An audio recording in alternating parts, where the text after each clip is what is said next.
100 megawatt की सौर ऊर्जा परियोजना प्रारंभ की गई है। कृपया बैठिए।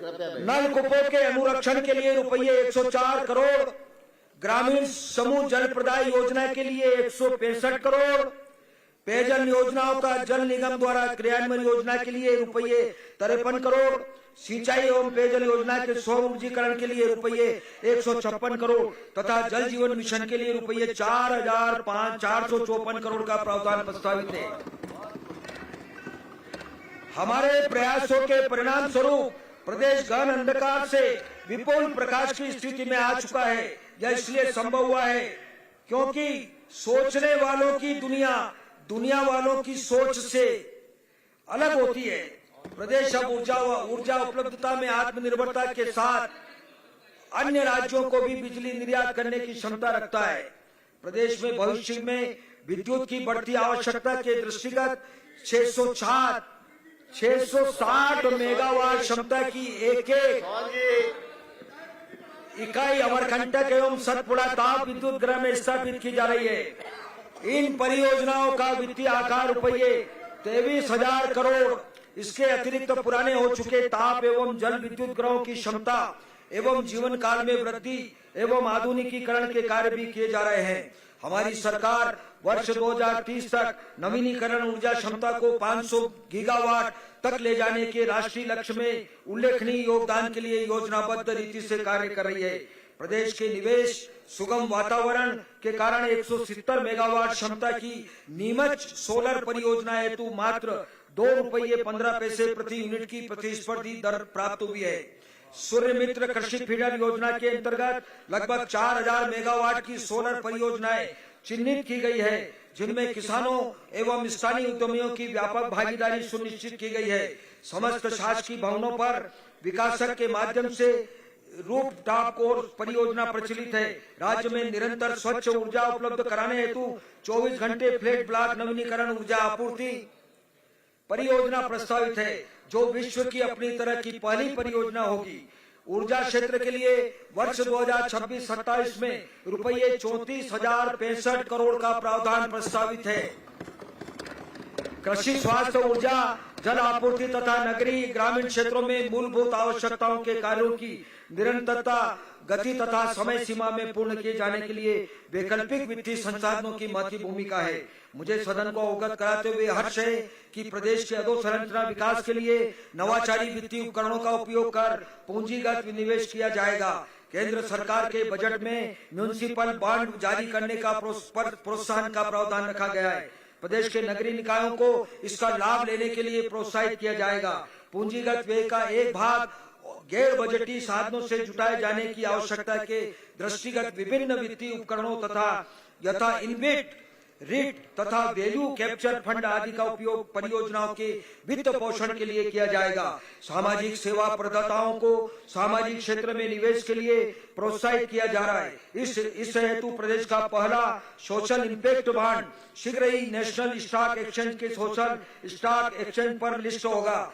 राज्य शासन के सार्वजनिक उपक्रमों की निर्भरता मुख्यतः राज्य शासन के वित्तीय संसाधनों पर है। प्रदेश के विकास तथा लोक कल्याणकारी कार्यक्रमों में इन संस्थाओं की भूमिका को और व्यापक तथा मजबूत किए जाने की आवश्यकता है।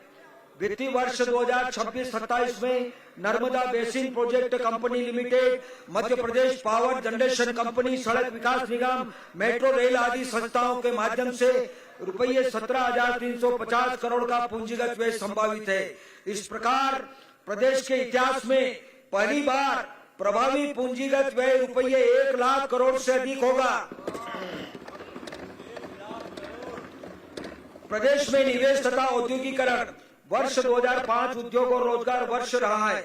माननीय मुख्यमंत्री जी के अहर्निश प्रयासों से यह साल उद्योगों के माध्यम से प्रदेश में व्यापक बदलाव का साक्षी बना है।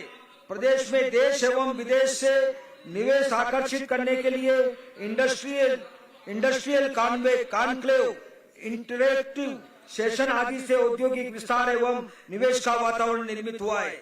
प्रदेश में गत 2 वर्षों में विभिन्न क्षेत्रों में कुल रुपये 33 लाख करोड़ के निवेश प्रस्ताव प्राप्त हुए हैं, जिनमें से रुपये 8,63,000 करोड़ के कार्य प्रारंभ हो चुके हैं। औद्योगिक विकास एवं निवेश को आकर्षित किए जाने के लिए मध्य प्रदेश एमएसएमई विकास नीति 2025, मध्य प्रदेश एमएसएमई औद्योगिक भूमि एवं भवन आवंटन तथा प्रबंधन नियम 2025 तथा उद्योग संवर्धन नीति 2025 लागू की गई है। इसके साथ ही बृहत श्रेणी की औद्योगिक इकाइयों को आकर्षित करने तथा निवेशकों के लिए एक समग्र पारिस्थितिकीय तंत्र मुहैया कराने के उद्देश्य से मध्य प्रदेश लॉजिस्टिक नीति 2025 एवं मध्य प्रदेश एक्सपोर्ट संवर्धन नीति 2025 भी जारी की गई है। प्रदेश को अंतरिक्ष विज्ञान के नवीन क्षेत्र में ले जाने के लिए मध्य प्रदेश स्पेस टेक नीति 2026 का प्रभावी क्रियान्वयन किया गया है।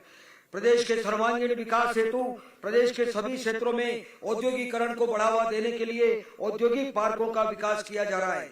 वर्तमान में 19,300 एकड़ भूमि पर 48 औद्योगिक पार्क विकसित करने की कार्रवाई की जा रही है, जिसमें 5 IT park, plug and play park Indore, plated industries एवं कमर्शियल कॉम्प्लेक्स मंडीदीप विकासाधीन है। रुपये 2,360 करोड़ लागत की इंदौर पीथमपुर इकोनॉमिक कॉरिडोर परियोजना का विकास उद्योग और निवेश की गति देने के उद्देश्य से किया जा रहा है। दिल्ली नागपुर औद्योगिक कॉरिडोर अंतर्गत बुंदेलखंड क्षेत्र में औद्योगिक विकास को गति देने के उद्देश्य से 1,500 एकड़ से अधिक भूमि पर सागर से औद्योगिक क्षेत्र मसवासी ग्रंट के लिए विशेष औद्योगिक प्रोत्साहन पैकेज को मंजूरी दी गई है। देश को टेलीकॉम क्षेत्र में आत्मनिर्भर बनाने के लिए ग्वालियर में टेलीकॉम मैन्युफैक्चरिंग जोन की स्थापना की दिशा में कार्रवाई प्रचलित है। प्रदेश में 23 लाख से अधिक सूक्ष्म एवं लघु उद्योग पंजीकृत हैं, जिनमें से 4,50,000 विनिर्माण इकाइयां लगभग 36 लाख रोजगार सृजित करती है। विगत 2 वर्षों में मुख्यमंत्री उद्यम क्रांति योजना में 16,491 युवाओं को रुपये 1,134 करोड़ की ऋण राशि वितरित की गई है। 6,670 स्टार्टअप में महिलाओं द्वारा संचालित 3,000 से अधिक स्टार्टअप है। एक जिला एक उत्पाद के अंतर्गत ग्वालियर के मिंट स्टोन एवं छतरपुर के लकड़ी के फर्नीचर को जीआई टैग प्राप्त हुआ है। प्रदेश में निवेश और औद्योगिकरण क्षेत्र में रुपये 5,957 करोड़ का बजट प्रावधान प्रस्तावित है। स्वास्थ्य सेवाएं, स्वास्थ्य मानव की पूंजी है। हमारी सरकार स्वास्थ्य सेवाओं को और अधिक सुदृढ़ तथा प्रत्येक नागरिक तक गुणवत्तापूर्ण उपचार सुविधा की उपलब्धता के लिए प्रतिबद्ध है। मुझे यह अवगत कराते हुए खुशी है कि डिजिटल स्वास्थ्य पहल वाले अग्रणी प्रदेशों में हमारा प्रदेश है। प्रदेश के 55 जिला चिकित्सालय, 158 सिविल चिकित्सालय, 348 सामुदायिक स्वास्थ्य केंद्र, 1,442